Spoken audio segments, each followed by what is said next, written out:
రామ్మోహన్ రావు గారు, చెప్పండి శ్రీకాంత్ గారు చెప్పండి. ఎంఆర్ఆర్లో ఇది కొంత హాస్యాస్పదమైనటువంటి చర్చే. చాలా రోజుల నుంచి ఆల్మోస్ట్ ఈ ఎపిసోడ్లు మనం చేస్తున్నాం. అప్పట్లో ఏదో చక్రవాకం సీరియల్ ఎపిసోడ్ లాగా ఈ ఎపిసోడ్లు నడుస్తూనే ఉన్నాయి. ఎండ్ కార్డ్ ఎప్పుడు పడుతుంది? జ్యుడిషియల్ రివ్యూ ఖచ్చితంగా ఉంటుంది స్పీకర్ల నిర్ణయం పైన.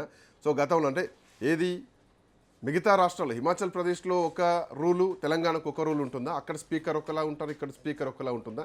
రాజ్యాంగం అక్కడికి ఒకలా ఉంటుంది, ఇక్కడికి ఒకలా ఉంటుందా? స్పీకర్ నిర్ణయాన్ని, జ్యుడిషియల్ రివ్యూని ఇంకెంతకాలం పట్టొచ్చు? శ్రీకాంత్ గారు ఇప్పుడు వాళ్ళిద్దరు వాదనలు విన్నాం కదా, వాళ్ళిద్దరు అదే వాదన చెప్పుకుంటారు. కానీ నీకు ఏం వేరే లెక్క చెప్తారు రెండు అంటున్నాడు.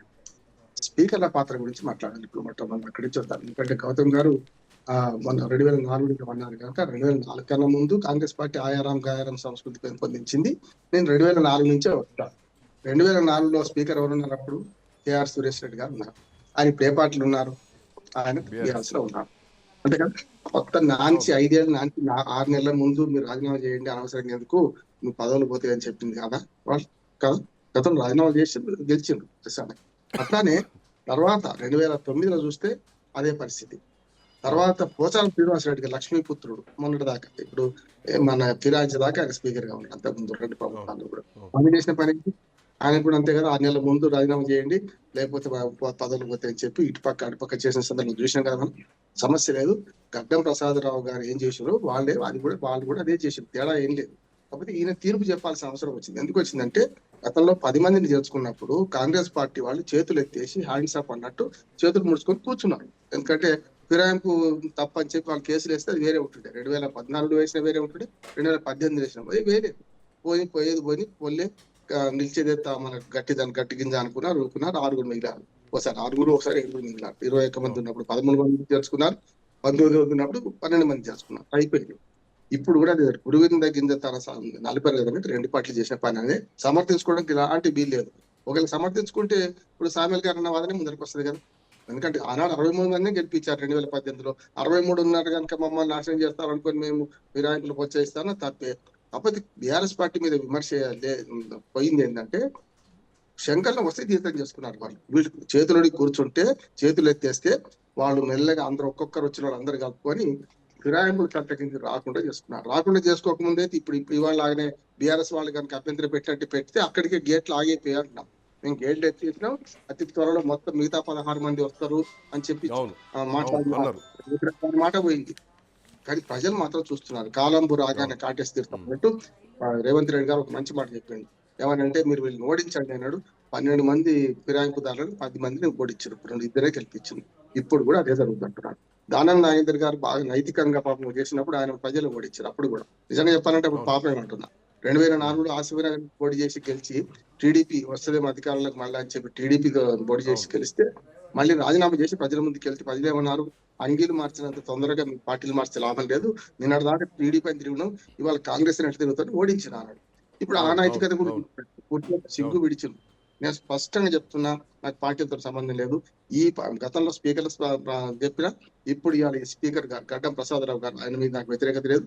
స్పీకర్ స్థానాన్ని అగౌరవపరిచినట్టు కాదు, కానీ సిగ్గుపడాలంటున్నాను. ఎందుకంటే ఈ తీర్పును చూసి సిగ్గుపడాలి, రాజ్యాంగం సిగ్గుపడాలి, రాజకీయ వ్యవస్థలు సిగ్గుపడాలంటున్నాను. వీళ్ళు చేస్తున్న పనులకు ఆయన బలిపశువే కావచ్చు, ఆయనే బలిపశువు. కానీ వాళ్ళు ఏమైందంటే నేను మన బీఆర్ఎస్ వాళ్ళు అన్నట్టు రాజీవ్ గాంధీ చెప్తే, రాహుల్ గాంధీ చెప్తే చేసి ఇంకెవడో చెప్తాను. ఆయన బుద్ధి ఏం చేస్తుంది, ఆయన జ్ఞానం ఏం చేస్తున్నట్టున్నాను. ఎందుకంటే స్పీకర్ పద్ధతి కాదు ఇది, ఏమైనా ట్రిబ్యునల్ చైర్మన్ అని అంటున్నాను. ఎందుకని ఇప్పుడు ఏమైంది అంటే ఏదో పెద్ద జరుగుతుంది సుప్రీంకోర్టులో చాలా మంది ఊహిస్తున్నారు. ఏం కాదు, అడ్వకేట్ చెప్తున్నాడు, సుప్రీంకోర్టులో జరిగేది ఏం లేదు, ప్రాక్టీస్ అవుతుంది అంటే పిటిషన్ పోతుంది. ఎందుకు పోతుంది అంటే అక్కడ వీళ్ళు వేసిన పిటిషన్ ఏంది, స్పీకర్ ఏ నిర్ణయం తీసుకుంటా లేడనే కదా వేసింది. తర్వాత నిర్ణయం తీసుకోమని చెప్పి 4 వారాలు 5 వారాలు 3 వారాలు ఇచ్చే అన్ని పోయినాయి అని చెప్పి చివరి మొన్న అంతకుముందు అసలు యాక్చువల్గా ఈ వేట్ ఎప్పుడు పడాల్సి ఉండే, ఈ తీర్పు ఎప్పుడు రావాల్సి ఉండే, నెల కింద రావాల్సి ఉండే. ఇదే సుప్రీంకోర్టు కోర్టులు కూడా అంటున్నాను, కోర్టులు కూడా ఇట్లా జాప్యం చేయడం వల్ల వస్తున్న సమస్య ఇదంతా అంటున్నాను. వాళ్ళు కూడా జోక్యం చూస్తూనే అంటున్నాను. మొన్న సుప్రీంకోర్టు ఏమన్నది, ఏది మన న్యూ ఇయర్ కన్నా ముందు న్యూ ఇయర్ ఎక్కడ జరుపుతారో తేల్చుకోండి అని హెచ్చరించిందే. మరి న్యూ ఇయర్ తర్వాత 3 సార్లు ఎందుకు వాయిదా వేసింది? తప్పు కదా. ఇప్పుడు న్యూ ఇయర్ తర్వాత అంటే వాయిదాలు ఇచ్చుకుంటూ పోతుంటారు మీరు. వాళ్ళేమో ఈ పని చేసుకుంటూ కూర్చుంటారు కదా.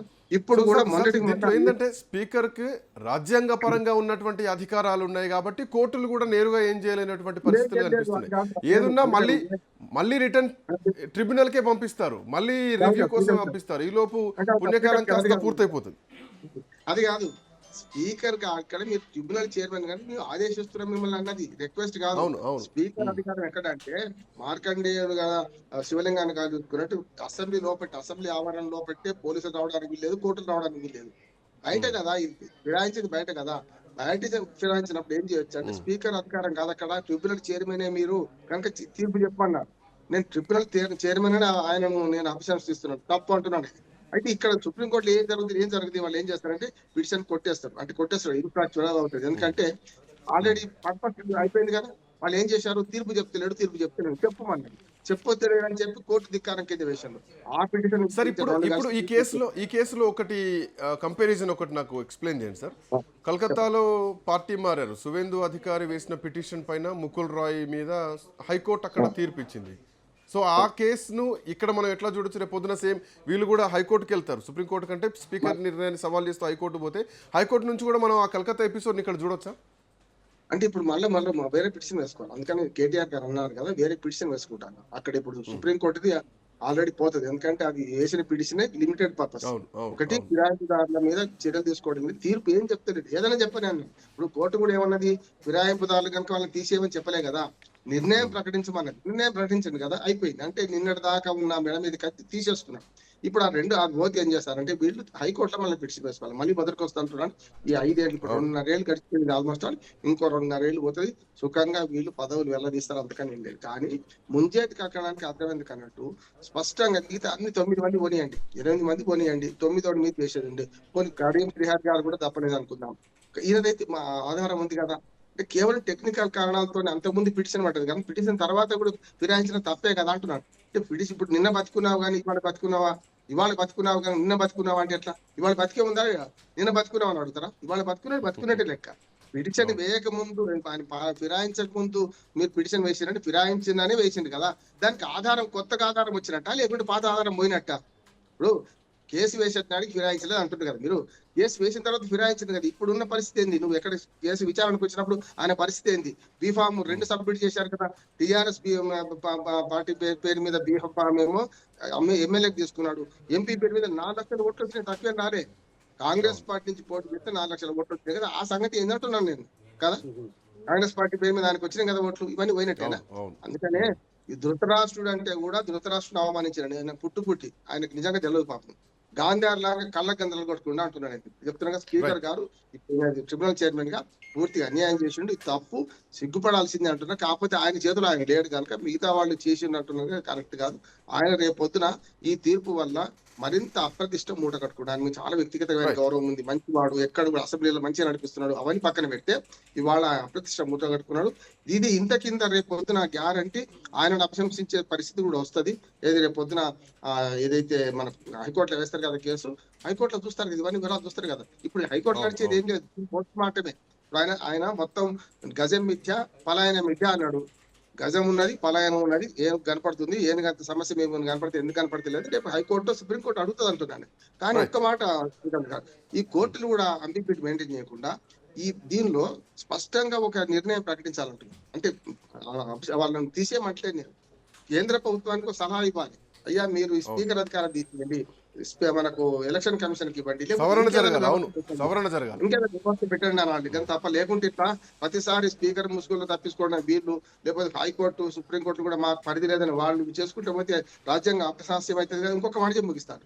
రాహుల్ గాంధీ గారు ఇప్పుడు 2 పుస్తకాలు పట్టుకుని తిరుగుతున్నాడు. ఒకటి రాజ్యాంగ పుస్తకం, రెండోదేమో మనకి పార్టీ ఫిరాయింపుల బిల్లు తెస్తాం మేము వస్తే అధికారంలో మేనిఫెస్టో పెట్టి అంటున్నాడు కదా. ఇప్పుడు జరుగుతున్న సంగతి చూడండి, కళ్ళున్న కబోదులు కాదు కదా మీరు, జరుగుతున్న సంగతి చూడండి.